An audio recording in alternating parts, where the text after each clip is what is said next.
తెలంగాణ కాంగ్రెస్ లో మీనాక్షి నటరాజన్ పేరు మార్మోగిపోతోంది. వరుస సమీక్షలతో పార్టీ నాయకులను పరుగులు పెట్టిస్తున్నారు. జిల్లాల వారీగా, లోక్సభ నియోజకవర్గాల వారీగా రివ్యూలు చేస్తూ పార్టీ ప్రభుత్వం పరిస్థితిపై ఆరా తీస్తున్నారు. ఇదే సమయంలో ఏఐసీసీ సైతం రంగంలోకి దిగడంతో పార్టీలో ఏం జరుగుతుందనే దానిపై సర్వత్రా ఆసక్తి నెలకొంది. తాజాగా గాంధీ భవన్ కు రావాలంటూ 30 మంది కాంగ్రెస్ ముఖ్య నేతలకు ఏఐసీసీ నుంచి పిలుపు వచ్చింది. ఆయా నియోజకవర్గాల్లో వాస్తవ పరిస్థితులు, ప్రభుత్వ పనితీరుపై సమాచారం సేకరించనున్నారు.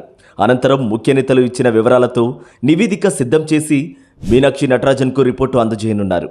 ఆ నివేదిక ఆధారంగా మీనాక్షి తదుపరి కీలక నిర్ణయాలు తీసుకుంటారని విశ్వసనీయ వర్గాలు చెబుతున్నాయి. పార్టీలో అంతర్గత పరిణామాలు రోజురోజుకు శరవేగంగా మారిపోతున్న సమయంలోనే కాంగ్రెస్ పార్టీ సీనియర్ నాయకులు జానారెడ్డిని ముఖ్యమంత్రి రేవంత్ రెడ్డి స్వయంగా వెళ్లి కలవడం చర్చనీయాంశంగా మారింది. తాజాగా పార్టీలో జరుగుతున్న పరిణామాలు, పరిస్థితులు, ప్రభుత్వ పనితీరుపై ఇరువురు నేతలు ఏకంతంగా చర్చించుకున్నట్లు తెలుస్తోంది. ఈ నేపథ్యంలో కాంగ్రెస్ లో జరుగుతున్న పరిణామాలు త్వరలో అనూహ్య నిర్ణయాలకు తావు ఇవ్వొచ్చని పార్టీ వర్గాలు అనుమానాలు వ్యక్తం చేస్తున్నాయి.